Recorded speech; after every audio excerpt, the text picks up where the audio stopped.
c'est Youssouf Baldé, je suis le président du conseil d'administration du regroupement général des Sénégalais du Canada.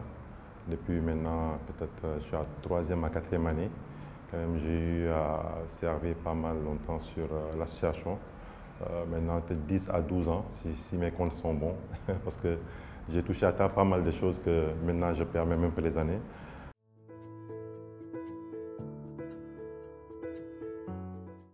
Le regroupement général des Sénégalais du Canada, c'est l'association qui fédère toutes les associations sénégalaises au Canada, les associations étudiantes, les associations un peu sectorielles. En tout cas, toute la communauté sénégalaise se regroupe autour du regroupement général des Sénégalais du Canada pour essayer de fédérer certains projets que nous avons tous en commun. Le regroupement existe depuis quand même très longtemps, depuis 1994. Juste pour dire que nous avons pris le train en marche. Nous avons pris le train en marche, c'est un peu comme ça que ça s'est passé. Et depuis quand même 8 ans, nous essayons de faire pas mal de choses qui permettent de mettre le Sénégal dans une position quand même confortable au Canada. Nous avons une très belle communauté qui bouge dans tous les secteurs d'activité et d'économie. Le regroupement est une association apolitique, non confessionnelle, qui regroupe tous les Sénégalais du Canada, les amis du Sénégal et aussi tout ce qui s'intéresse aux activités du Sénégal, proprement dit. Et nous essayons aussi de faciliter l'intégration de nos confrères, de nos compatriotes qui arrivent au Canada comme un pays continent avec ses réalités. Donc nous jouons aussi ce rôle de facilitateur pour ceux qui viennent s'y installer pour des activités économiques ou bien pour étudier, surtout les étudiants. Nous avons une forte communauté étudiante aussi sénégalaise au Canada. Le regroupement général des Sénégalais organise depuis 8 ans, on est rendu à la 8e édition, une manifestation annuelle qu'on appelle le mois du Sénégal. C'est pendant tout le mois d'avril. Je tenais à y revenir pour un peu rentrer dans le contexte. On organise des activités pour essayer de mettre en avant le Sénégal au Canada.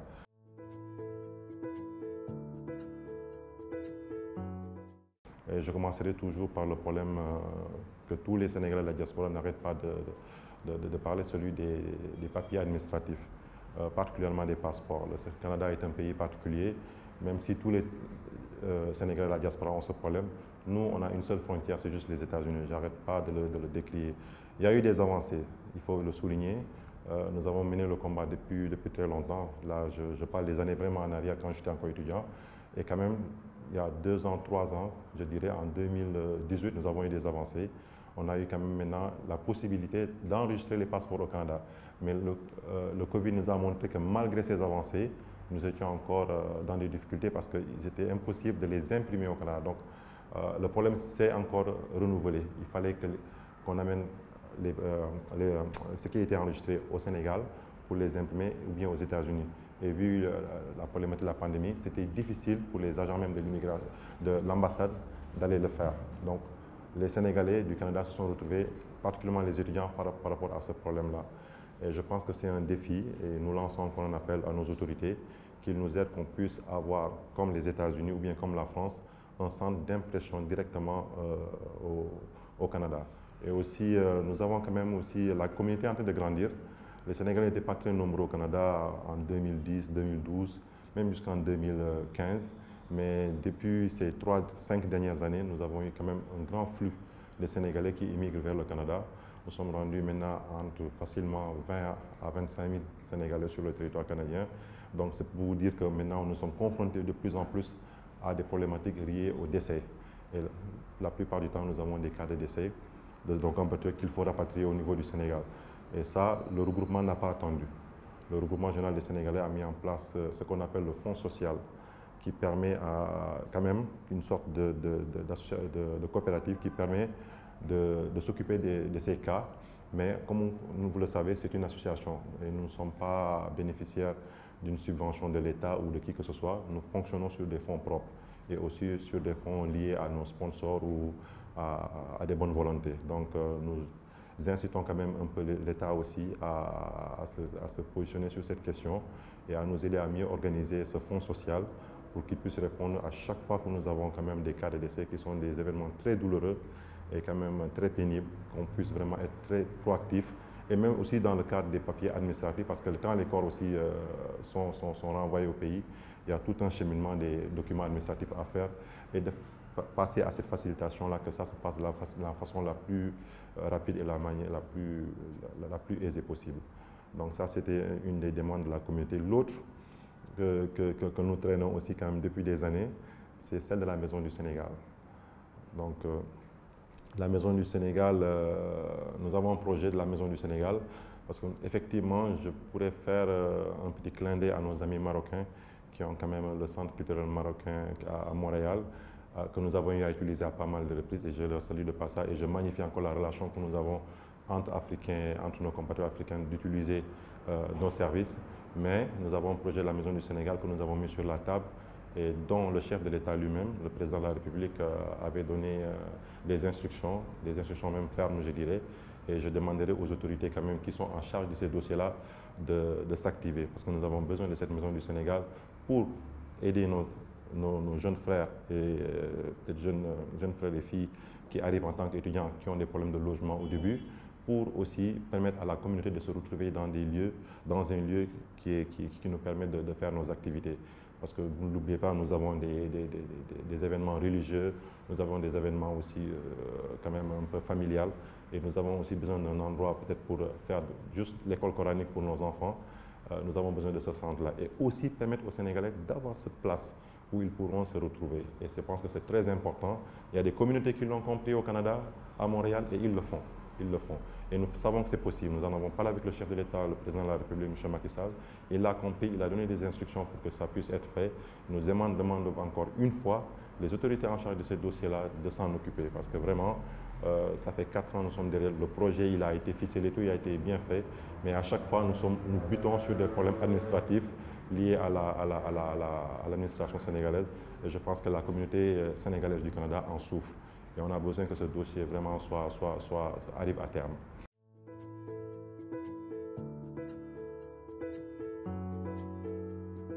Par rapport à ma rencontre avec le secrétaire d'État, M. Moïsa, que je remercie beaucoup de nous avoir reçus, et qui est toujours à l'écoute de la diaspora, hein, je tiens à le souligner. Donc vraiment, nous avons parlé de la question des 100 000 logements. Donc la communauté quand même sénégalaise du Canada n'a pas attendu. Donc nous avons quand même aussi, je ne l'ai pas souligné au début, nous avons ce que nous appelons le projet Habitat. Nous avons mis en place une coopérative qui permettre à nos compatriotes d'acquérir des parcelles ici pour un projet toujours de retour. Et fort heureusement aussi, l'État du Sénégal a mis en place le projet des 100 000 logements, dont 20% doit disposer à la diaspora. Et nous les avions invités au dernier mois du Sénégal pour plus de détails et d'informations pour faciliter l'accès à nos compatriotes. Mais à cause du Covid et de leur agenda, ça n'a pas pu se faire. Donc je l'ai interpellé sur cette question. Il nous a vraiment promis d'envoyer une équipe, et aussi en rapport avec le ministère de l'Habitat, de faire un tour au Canada, de nous donner beaucoup plus de détails. Mais il nous a donné quand même des garanties que ça va se faire, et que vraiment nous n'avons pas à nous inquiéter là-dessus, et que l'État du Sénégal travaille très fort pour que les membres de la diaspora puissent avoir pied sur le Sénégal.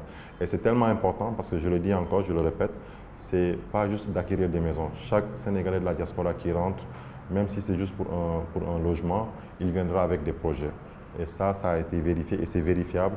Et ça va participer aussi à l'essor et au développement du pays, parce qu'ils viendront avec des projets structurants qui vont générer la création de richesses et la création d'emplois. Donc il est important, très important, que ce quota aussi puisse être bien dispatché aux Sénégalais de la diaspora.